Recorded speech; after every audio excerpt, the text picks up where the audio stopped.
So your family really felt that prejudice.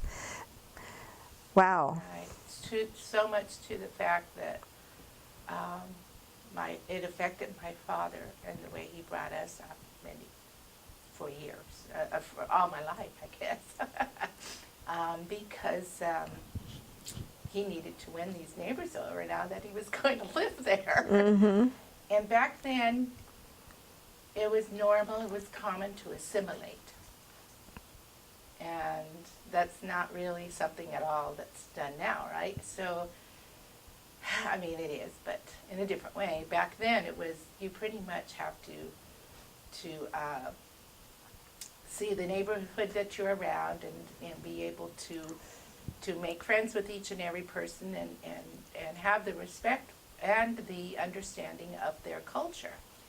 So he just only knew that, he used to say, that he'd make, hello, how are you, try to be friendly, and the nose was upturned, to him.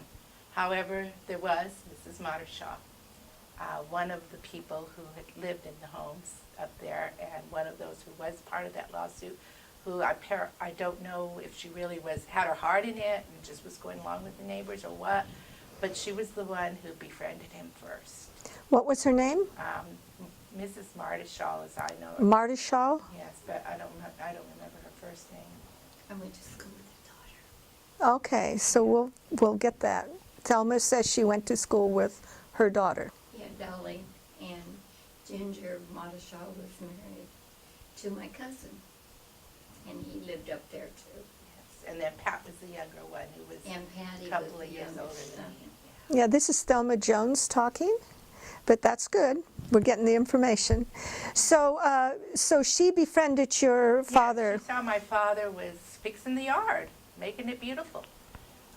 Apparently one of the quotes that my dad used to say was, they said they thought Mexicans just put their cars in front of the driveway, or in front of on the house. Well, our house, the driveway goes up, and the house is all of the homes are up. Mm-hmm. Up. It's just the way the hill is built. Right. So my father started making whatever. Terracing or whatever it is. Yeah, landscaping, and she'd walk by and she'd say, so that looks like an interesting plant, what is that? And that's how they got to talk, and he not only told them what it was and gave them a little bit of lesson on how to plant it, but he'd give them one even. So it began like that. There was only, by the time later on in life, there was only one neighbor who did not, just kept, and they were the right next door neighbor, who kind of kept themselves to themselves. Mm-hmm, mm-hmm. Their daughter ended up being my nemesis later on, so Oh, another yeah. story. So finally they won the lawsuit and they moved in. I guess it was around 1948. So when were you born? Well, I was born in 46. Okay. So I was there before that. So this happened, all of this, when they got the approval, they already were moved in there. They had already been told you could, but they had to have a legal to finish the paperwork. Sure. They didn't have a paper that said, this is now dismissed and you can do this. So I wish I could remember. I'd have to look at pictures. But most of my pictures are that are taken as baby were actually in Fresno. Ah. Yeah. So while this turmoil was going on, many times you were down there. Mm-hmm. And do you have any brothers or sisters? Yes, I had two brothers. One, I was the oldest of three, and then my brother Darwin Raphael Andrade was born in 48, and then my other brother Daryl Sebastian Andrade was born in 50. Growing up there was wonderful because we just go across the street, and back then you played Army and you played Marines and you played all these other kinds of things outside in the orchard fields, dug in your holes, and it was really great. It was a wonderful time to grow up and live. Later, my aunt had a house built up there as well, and then my grandparents also then moved there. Okay, so is the house on Canyon Heights or on Stanhammer? It's on Stanhammer Drive. But it was considered, it is considered still Canyon Heights. Okay, so Down below was Niles Crest. That's where those homes came later in the 50s. We always used to call them the flat top homes. But so that down there is Niles Crest, and then when you go up the hill, which is a little curvy hill, and people always would say we didn't know any houses existed up here. yeah. So that was considered Canyon Heights. Okay. But it's Stanhammer Drive. It's Stanhammer. The interesting thing about Stanhammer Drive and a few other streets around Fremont, back when Niles was there, it was spelled S-T-E-I-N, Steinhammer. Later, when Fremont incorporated and the new signs were made, they accidentally misspelled some of the names. So Steinhammer became Stanhammer. Oh my goodness! So it shouldn't even. And they never repeated it. Never.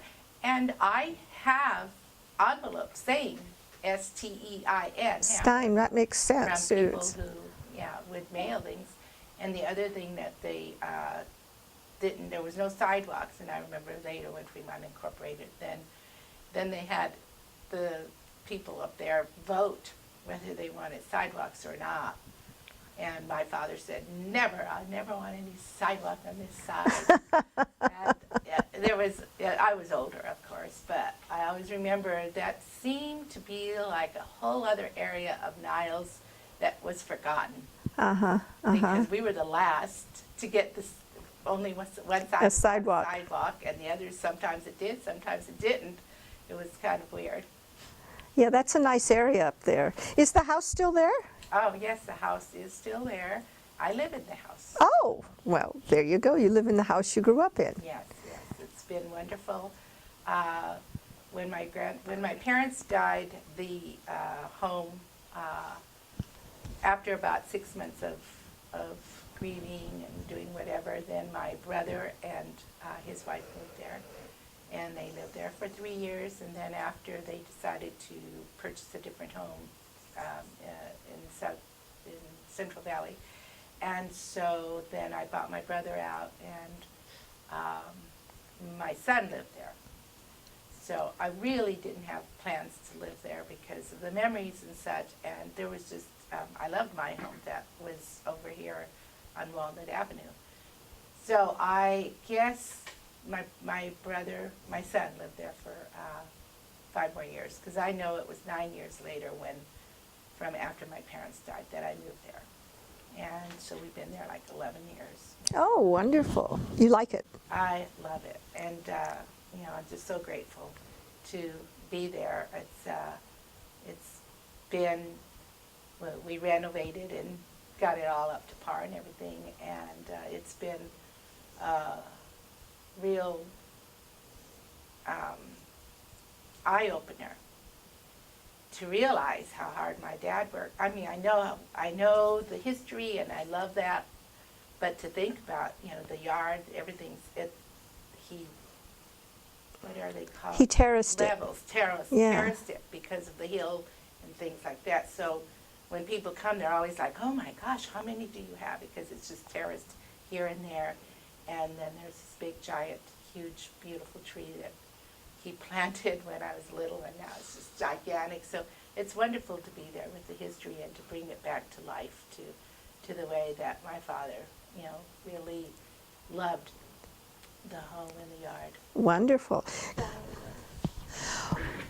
Okay, so there was another housing situation that happened very close to the same time that your dad was struggling to purchase his house, and it seemed to also have to do with the Mexicans in Niles.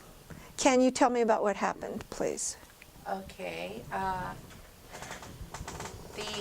The house on Vallejo Street, where my grandparents both lived,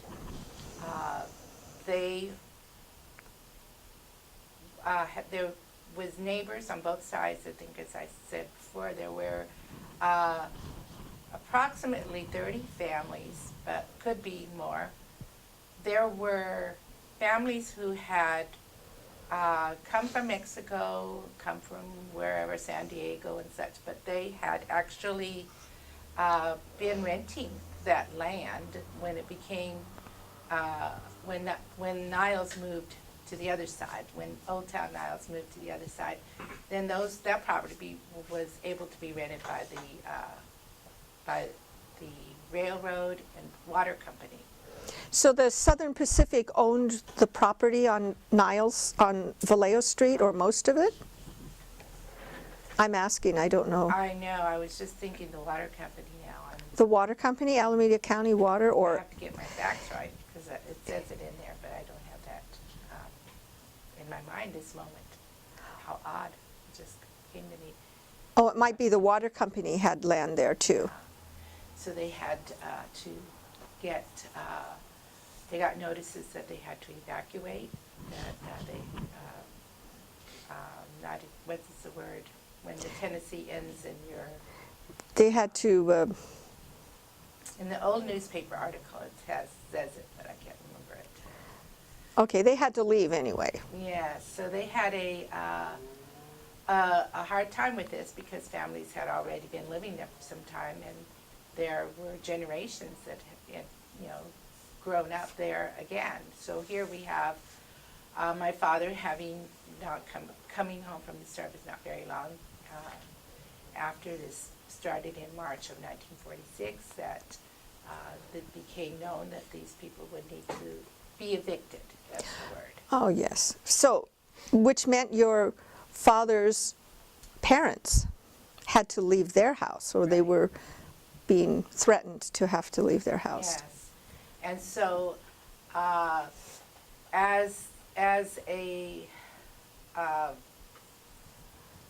as my father, when he came home, my grandfathers wanted to do something about this. He was a leader of there, the man who lives in the big white house, the Andrade family. He feeds everybody and does this and that, all the good stuff.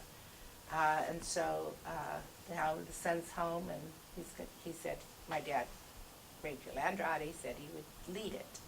He got the neighbors together. They were able to find out that it was possible to purchase this land instead of the renting of it at $1 a year or whatever, that they would actually be able to purchase it and own it. But there was only a certain amount of time that was given to them.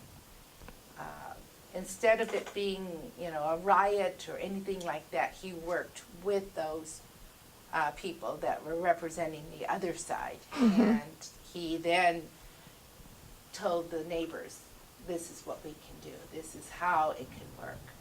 And it was great because, they really had that understanding, then that love, again, for their land and for their history and wanting to stay there.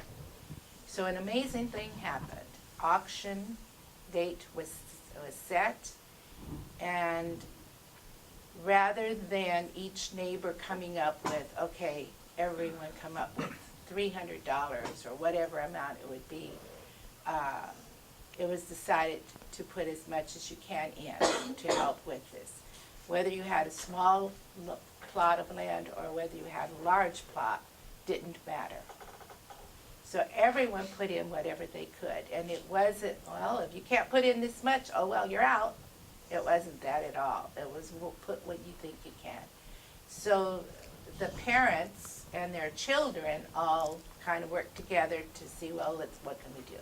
And this is what they did. They all put in a big bucket, their dollars, their money. And then the whole area was purchased? Yes. The homes are individually owned, yes. But So this is how they were able to get that land together for that auction money to be done. okay. And I don't know the details of how they plotted. They knew what land they owned, Right. or had. Sure. And they knew, I can put in this amount of money, or I can put in this amount, and so they did. Oh, that was great. And yeah, how many of us would this day say to our neighbors, sure, we'll put in some money for you to have your house? But it was a very close community.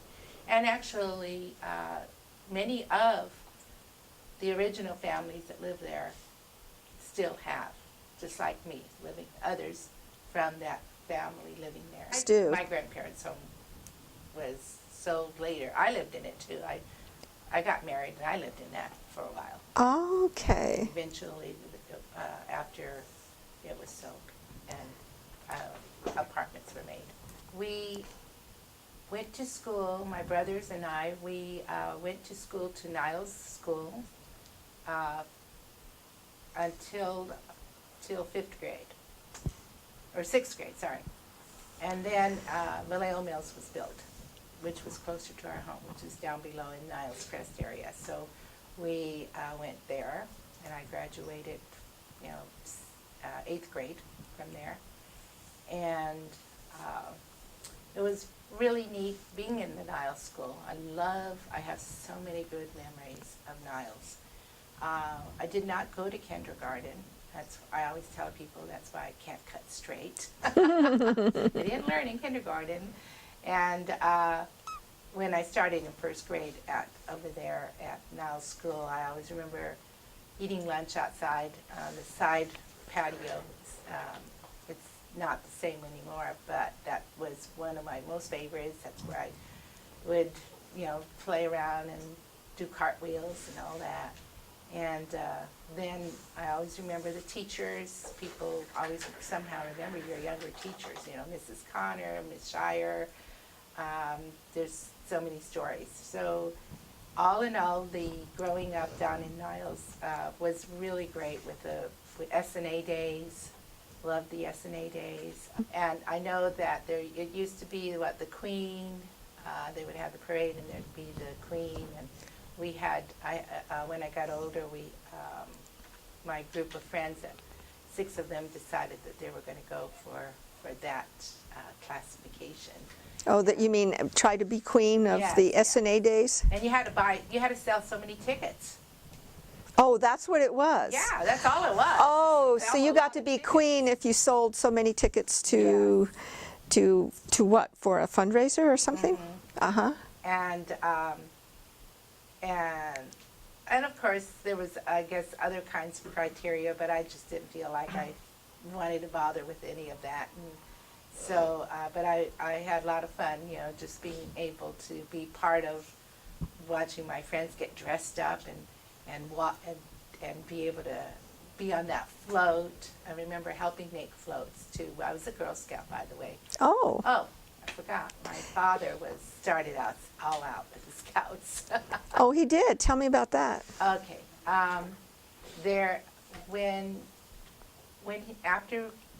When all this stuff was happening with the house, with his parents' house and his own home and everything, he kind of sort of made a name for himself because of his, advocate kind of thing.